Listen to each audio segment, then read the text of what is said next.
നമസ്കാരം. തീർത്ഥയാത്രയിലെ മറ്റൊരു വീഡിയോയിലേക്ക് ഏവർക്കും ഹൃദ്യമായ സ്വാഗതം. കൊടുങ്ങല്ലൂർ ക്ഷേത്ര ദർശനവുമായിട്ട് ബന്ധപ്പെട്ട് നടത്തുന്ന ക്ഷേത്ര പര്യടനത്തിൽ ഇന്ന് ഇപ്പോൾ നിൽക്കുന്നത് കടുത്തുരുത്തി തളിയിൽ ശ്രീ മഹാദേവ ക്ഷേത്രത്തിലാണ്. വളരെ വിശേഷപ്പെട്ട 3 ശിവാലയങ്ങളിൽ, അതായത് ഒന്നിച്ച് പ്രതിഷ്ഠ ചെയ്തു എന്ന് പറയുന്ന ഏറ്റുമാനൂർ, വൈക്കം, കടുത്തുരുത്തി എന്നീ ക്ഷേത്രത്തിലെ കടുത്തുരുത്തി മഹാദേവ ക്ഷേത്രം, കടുത്തുരുത്തി തളിയിൽ ശ്രീ മഹാദേവ ക്ഷേത്രത്തിൻ്റെ മുമ്പിലാണ്. ഇവിടുത്തെ വിശേഷങ്ങളും ഐതിഹ്യവും മറ്റും നമുക്ക് ഈ വീഡിയോയിലൂടെ കാണാം. തീർത്ഥയാത്രയിലെ ഇന്നത്തെ വീഡിയോയിലേക്ക് ഏവർക്കും ഹൃദ്യമായ സ്വാഗതം. വീഡിയോയിലേക്ക് കിടക്കാം. അതിന് മുമ്പ് ചാനൽ ഇതുവരെ സബ്സ്ക്രൈബ് ചെയ്യാത്തവരാണെങ്കിൽ ഒന്ന് സബ്സ്ക്രൈബ് ചെയ്യുക എന്ന് അഭ്യർത്ഥിക്കുകയാണ്. അതോടൊപ്പം തൊട്ടടുത്തുള്ള ബെൽ ബട്ടണിൽ മുകളിലുള്ള ഓൾ എന്ന ബട്ടൺ കൂടി ഒന്ന് സെലക്ട് ചെയ്യുക. അതുവഴി ഞാൻ തുടർന്ന് നൽകുന്ന വീഡിയോകൾ നിങ്ങൾക്ക് കാണുവാൻ സാധിക്കുന്നതാണ്. കടുത്തുരുത്തി തളിയിൽ ശ്രീ മഹാദേവ ക്ഷേത്രത്തിൻ്റെ വിശേഷങ്ങളും ഐതിഹ്യങ്ങളുമായി നമുക്ക് മുന്നോട്ട് പോകാം.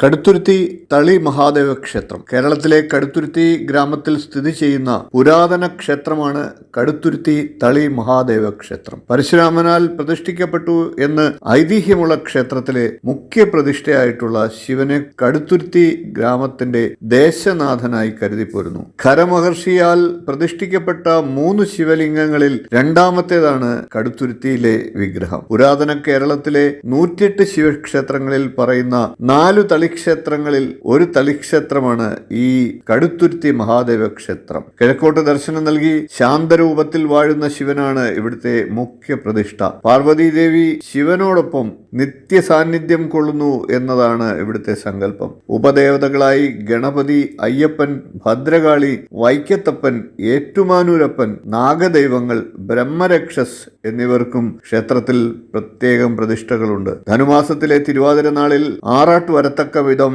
നടക്കുന്ന 10 ദിവസത്തെ കൊടിയേറ്റുത്സവവും കുംഭമാസത്തിൽ വരുന്ന ശിവരാത്രിയുമാണ് ക്ഷേത്രത്തിലെ പ്രധാന ആണ്ടുവിശേഷങ്ങൾ. തിരുവിതാംകൂർ ദേവസ്വം ബോർഡിന്റെ കീഴിലാണ് ഈ മഹാക്ഷേത്രം. ഐതിഹ്യങ്ങൾ ഉറങ്ങുന്ന കഥകളാൽ മുഖരിതമാണ്. പലതും വർഷങ്ങളായി നാവുകളിലൂടെ പകർന്നവയും രേഖപ്പെടുത്താൻ വിട്ടുപോയവയും ഒക്കെയാണ്. വൈക്കം, കടുത്തുരുത്തി, ഏറ്റുമാനൂർ എന്നീ 3 ശിവക്ഷേത്രങ്ങളും തമ്മിൽ ഏകദേശം ഒരേ അകലമാണുള്ളത്. അതിന് പിന്നിലുമുണ്ട് ഒരു ഐതിഹ്യം. ത്രേതായുഗത്തിൽ മാല്യവാൻ എന്ന രാക്ഷസ തപസ്വിയിൽ നിന്ന് ശൈവ വിദ്യോപദേശം നേടിയ ഖരൻ എന്ന അസുരൻ ചിദംബരത്തിൽ ചെന്ന് കഠിന തപസ് തുടങ്ങി. സന്തുഷ്ടനായ നാഥൻ ആവശ്യമായ വരങ്ങൾ നൽകി അനുഗ്രഹിച്ചു. അതോടൊപ്പം ശ്രേഷ്ഠങ്ങളായ 3 ശിവലിംഗങ്ങളും നൽകി. ഈ 3 ശിവലിംഗങ്ങളുമായി ഖരൻ യാത്ര ആരംഭിച്ചു. ഇടയ്ക്ക് ശിവലിംഗങ്ങൾ ഭൂമിയിൽ വെച്ച് വിശ്രമിച്ച ഖരന് പിന്നീട് അത് അവിടെ നിന്ന് ഇളക്കാൻ സാധിച്ചില്ല. മഹാതപസ്വിയായ വ്യാഘ്രപാദ മഹർഷിയെ കണ്ടപ്പോൾ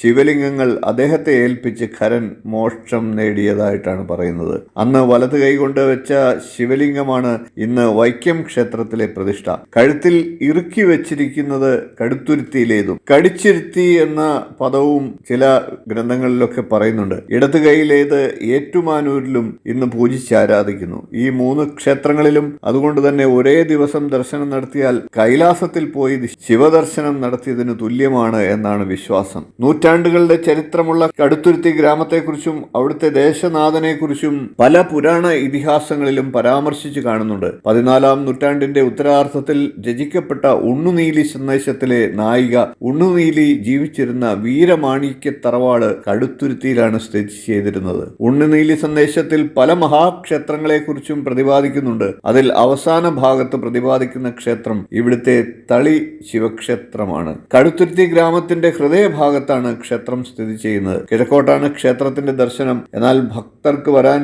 കൂടുതൽ സൗകര്യം പടിഞ്ഞാറേ നടയിൽ നിന്നാണ്. കാരണം എറണാകുളം ഏറ്റുമാനൂർ സംസ്ഥാന പാത കടന്നു പോകുന്നത് ആ ഭാഗത്താണ്. കിഴക്കേ നടയിൽ പണിതിട്ടുള്ള ആനക്കൊട്ടിൽ സാമാന്യം വലിയതാണ്. മതിലകത്ത് തെക്കുകിഴക്ക് മൂലയിൽ മേൽക്കൂരയില്ലാത്ത ഒരു ശ്രീകോവിലുണ്ട്. അത് ക്ഷേത്രത്തിലെ ഭഗവതി പ്രതിഷ്ഠയാണ്. പടിഞ്ഞാറോട്ട് ദർശനമായിട്ടാണ് ഇവിടെ ദേവി പ്രതിഷ്ഠിക്കപ്പെട്ടിട്ടുള്ളത്. വൈക്കത്തെ പനച്ചിക്കൽ ഭഗവതിയുടേതുപോലെ വനദുർഗ, ഭദ്രകാളി, യക്ഷി എന്നീ ഭാവങ്ങളിലാണ് ശ്രീകോവിലാണ് ഇവിടെ ആരാധന നടത്തപ്പെടുന്നത്. ഇവിടെ ചെറിയൊരു കണ്ണാടി ബിംബവും അതിനടുത്ത് ഒരു വിളക്കുമാണ് കാണപ്പെടുന്നത്. തെക്ക് ഭാഗത്ത് വൈക്കത്തപ്പന്റെ ശ്രീകോവിലിന്റെ എതിർദിശയിൽ മുഖപ്പോടുകൂടി ഏറ്റുമാനൂരപ്പന്റെ ശ്രീകോവിലുണ്ട്. വൈക്കത്തപ്പനെ പ്രതിഷ്ഠിച്ച അതേ വടക്കൻകൂർ രാജാവാണ് ഏറ്റുമാനൂരപ്പനെയും പ്രതിഷ്ഠിച്ചത്.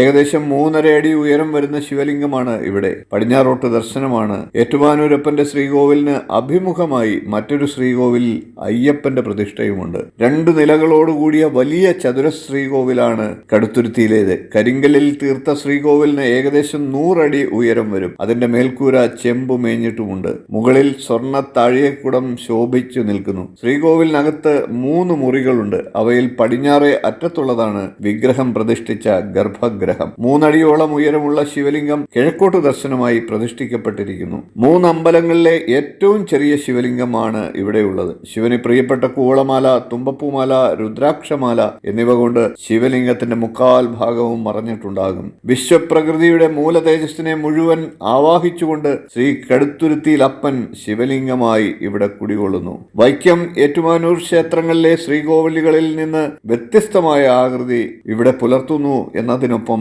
തന്നെ അവയുമായി നോക്കുമ്പോൾ തീർത്തും നിരാർഭാടമായ നിർമ്മിതിയാണ് കടുത്തുരുത്തിയിലെ ശ്രീകോവിൽ എന്നത് വ്യക്തമാണ്. ശ്രീകോവിലിനെ ചുറ്റിപ്പറ്റി 4 അമ്പലം പണിതിരിക്കുന്നു. അതിവിശാലമാണ് ഇവിടുത്തെ 4 അമ്പലം. ഓടുമേഞ്ഞ 4 അമ്പലത്തിനകത്തേക്കുള്ള പ്രവേശന കവാടത്തിന് ഇരുവശവും വാതിൽ മാടങ്ങൾ പണിതിട്ടുണ്ട്. തെക്കേ വാതിൽ മാടം വിശേഷാൽ പൂജകൾക്കും ഹോമങ്ങൾക്കും ഉപയോഗിക്കുന്നു. വടക്കേ വാതിൽ മാടം ഭജനകൾക്കും വാദ്യമേളങ്ങൾക്കുമുള്ള സ്ഥലമാണ്. വടക്ക് കിഴക്കേ മൂലയിൽ ക്ഷേത്രക്കിണറും നമുക്ക് കാണാം. ഇതിൽ നിന്നെടുക്കുന്ന ജലം കൊണ്ടാണ് ഭഗവാന് അഭിഷേകവും നിവേദ്യവും നടത്തുന്നത്. 4 അമ്പലത്തിനകത്ത് തെക്ക് പടിഞ്ഞാറേ മൂലയിൽ പ്രത്യേകം മുറിയിൽ കിഴക്കോട്ട് ദർശനമായി ഗണപതി പ്രതിഷ്ഠയുണ്ട്. ഏകദേശം 3 അടി ഉയരം വരുന്ന ശിലാവിഗ്രഹമാണ് ഇവിടെയുള്ളത്. ക്ഷേത്രത്തിലെ ഉപദേവതകളിൽ ഏറ്റവും പ്രാധാന്യമുള്ളത് ഈ ഗണപതിക്കാണ്. ഇത് മുമ്പ് തമിഴ് ബ്രാഹ്മണരുടെ വകയായിരുന്നുവെന്നും പിന്നീട് ഇങ്ങോട്ട് സമർപ്പിച്ചതാണ് എന്നും ഐതിഹ്യമുണ്ട്. ഗണപതിക്ക് ഒറ്റയപ്പം നേദിക്കുന്നത് ഇവിടുത്തെ പ്രധാന വഴിപാടുമാണ്. നമസ്കാരം. കടുത്തുരുത്തി മഹാദേവ ക്ഷേത്രത്തിൻ്റെ ക്ഷേത്ര ദർശനം കഴിഞ്ഞ് ഇറങ്ങുകയാണ്. മെയിൻ റോഡിൽ നിന്ന് ഏകദേശം ഒരു 50 മീറ്റർ ഇങ്ങോട്ട് മാറിയാൽ കിഴക്കോട്ട് ദർശനമായിട്ടാണ് ഇവിടെ ക്ഷേത്രം. ഇവിടുത്തെ ഒരു വിശേഷം എന്ന് പറയുന്നത് ഇവിടെ ഏറ്റുമാനൂരപ്പൻ്റെ ഉപദേവതാ ക്ഷേത്രവും വൈക്കം മഹാദേവൻ്റെ ഉപദേവതാ ക്ഷേത്രവുമൊക്കെയുണ്ട്. 3 ക്ഷേത്രങ്ങളിൽപ്പെട്ടതാണ്. തീർത്ഥയാത്രയിലെ ഇന്നത്തെ വീഡിയോ ഇവിടെ അവസാനിപ്പിക്കുകയാണ്. കടുത്തുരുത്തി തളിയിൽ ശ്രീ മഹാദേവ ക്ഷേത്രത്തിൻ്റെ വിശേഷങ്ങൾ, ക്ഷേത്രത്തിൻ്റെ പടിഞ്ഞാറേ ഗോപുരമാണ് ഈ കാണുന്നത്. ക്ഷേത്രത്തിൻ്റെ വിശേഷങ്ങളും ഐതിഹ്യങ്ങളും എല്ലാം നിങ്ങൾക്ക് ഇഷ്ടപ്പെട്ടുവെങ്കിൽ വീഡിയോ ഒന്ന് ലൈക്ക് ചെയ്യുക, ഷെയർ ചെയ്ത് എല്ലാവർക്കും ഈ അറിവ് എത്തിക്കുക. ചാനൽ ഇതുവരെ സബ്സ്ക്രൈബ് ചെയ്യാത്തവരാണെങ്കിൽ ഒന്ന് സബ്സ്ക്രൈബ് ചെയ്യുക. സബ്സ്ക്രൈബ് ബട്ടണോടൊപ്പം തൊട്ടടുത്തുള്ള ബെൽ ബട്ടണിൽ മുകളിലുള്ള ഓൾ എന്ന ബട്ടൺ കൂടി ഒന്ന് സെലക്ട് ചെയ്യുക. അതുവഴി ഞാൻ തുറന്നു നൽകുന്ന വീഡിയോകൾ നിങ്ങൾക്ക് കാണുവാൻ സാധിക്കുന്നതാണ്. നമുക്ക് അടുത്ത ദിവസം മറ്റൊരു ക്ഷേത്രവിശേഷവുമായി കാണാം. നന്ദി, നമസ്കാരം, ശുഭദിനം.